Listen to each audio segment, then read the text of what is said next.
সকাল। dinajpurtv.com-এর সকালের সংবাদে সবাইকে স্বাগতম। প্রথমে থাকছে শীর্ষ শিরোনামসমূহ, এরপর বিস্তারিত। বিরলে পেট্রোল ঢেলে সাবেক স্ত্রীকে হত্যার অভিযোগ, পুলিশের অভিযানে আটক অভিযুক্ত স্বামী। দিনাজপুরের বীরগঞ্জে কচুর লতি চাষে কৃষকের নতুন সাফল্য, বাড়ছে প্রান্তিক পর্যায়ের আয়।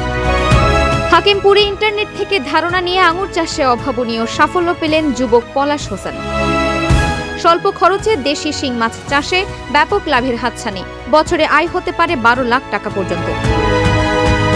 রোগ প্রতিরোধে জাদুকরী ভূমিকা রাখছে সজনে পাতা, নিয়মিত খাদ্য তালিকায় রাখার পরামর্শ পুষ্টিবিদদের।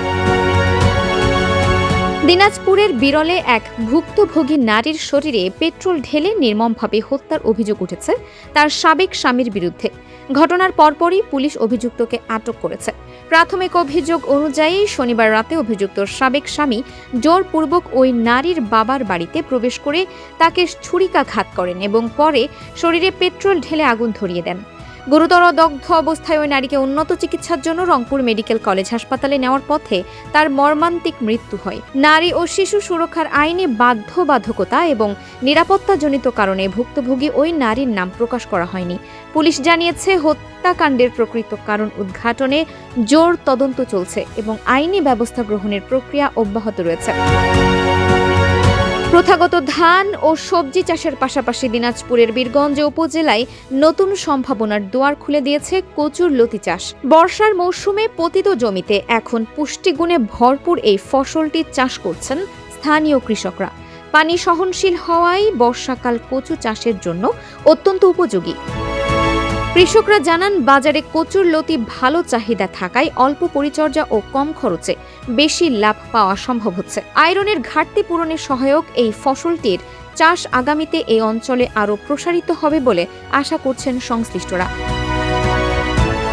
বাড়ির আঙিনায় সুস্বাদু ফল আঙুরের চাষ করে রীতিমতো তাক লাগিয়ে দিয়েছেন দিনাজপুরের হাকিমপুর উপজেলার চণ্ডীপুর গ্রামের এক যুবক। ইন্টারনেট থেকে পদ্ধতি জেনে পলাশ হোসেন নামের ওই যুবক পরীক্ষামূলকভাবে এই চাষাবাদ শুরু করেন। নার্সারি থেকে চারা সংগ্রহ করে মাচা তৈরির মাধ্যমে যথাযথ পরিচর্যা করায় প্রায় 9 মাসের মাথায় গাছে থোকায় থোকায় ফল ধরতে শুরু করে। প্রথম দফায় 13 কেজি আঙুর উৎপাদন করে তিনি সফলতার মুখ দেখেন। এই ধরনের রপ্তানিযোগ্য ফল উৎপাদনে কৃষকদের সব ধরনের কারিগরি সহায়তা প্রদান করছে উপজেলা কৃষি অফিস। দেশে স্বল্প জায়গায় এবং অধিক ঘনত্বে দেশি শিং মাছের চাষ অত্যন্ত লাভজনক হয়ে উঠছে। ময়মনসিংহ অঞ্চলের পোনা ব্যবহার করে দেশের বিভিন্ন জেলার মৎস্য চাষিরা বাণিজ্যিকভাবে এই মাছ চাষ করে সফল হচ্ছেন। মৎস্য গবেষক ইনস্টিটিউটের তথ্য মতে 50% আয়তনের একটি পুকুরের সঠিক পদ্ধতিতে শিং মাছ চাষ করে বছরে 10 থেকে 12 লাখ টাকা পর্যন্ত আয় করা সম্ভব। রোগবালাই তুলনামূলক কম হওয়ায় এবং বাজারে ব্যাপক চাহিদা থাকায় কৃষকদের নিবিড় পদ্ধতিতে শিং মাছ চাষে উৎসাহিত করা হচ্ছে। সাধারণ গাছের পাতা হিসেবে অবহেলিত হলেও সজনে পাতার ভেতরে লুকিয়ে রয়েছে শত রকমের রোগ প্রতিরোধের আশ্চর্য ক্ষমতা। পুষ্টিবিদদের মতে ভিটামিন, ক্যালসিয়াম, আয়রন ও প্রোটিনে ভরপুর এই পাতাটি প্রাকৃতিক অ্যান্টিবায়োটিক হিসেবে কাজ করে। নিয়মিত সজনে পাতা গ্রহণ করলে দৃষ্টিশক্তি বৃদ্ধি পায়, ডায়াবেটিস ও উচ্চ রক্তচাপ নিয়ন্ত্রণে থাকে এবং ইমিউন সিস্টেম শক্তিশালী হয়। শুকিয়ে গুঁড়ো করে চায়ের সাথে বা বিভিন্ন খাবারের সাথে মিশিয়ে এই পুষ্টিকর পাতা নিয়মিত খাওয়ার পরামর্শ দিয়েছেন স্বাস্থ্য বিশেষজ্ঞরা। এই ছিল এখনকার মতো dinajpurtv.com-এর সকালের সংবাদ। দেশ বিদেশের ও উত্তরবঙ্গের সর্বশেষ সব খবরের তাৎক্ষণিক আপডেট ও ভিডিও দেখতে আমাদের ফেসবুক পেজটি ফলো করুন এবং ইউটিউব চ্যানেলটি সাবস্ক্রাইব করে আমাদের সাথেই থাকুন।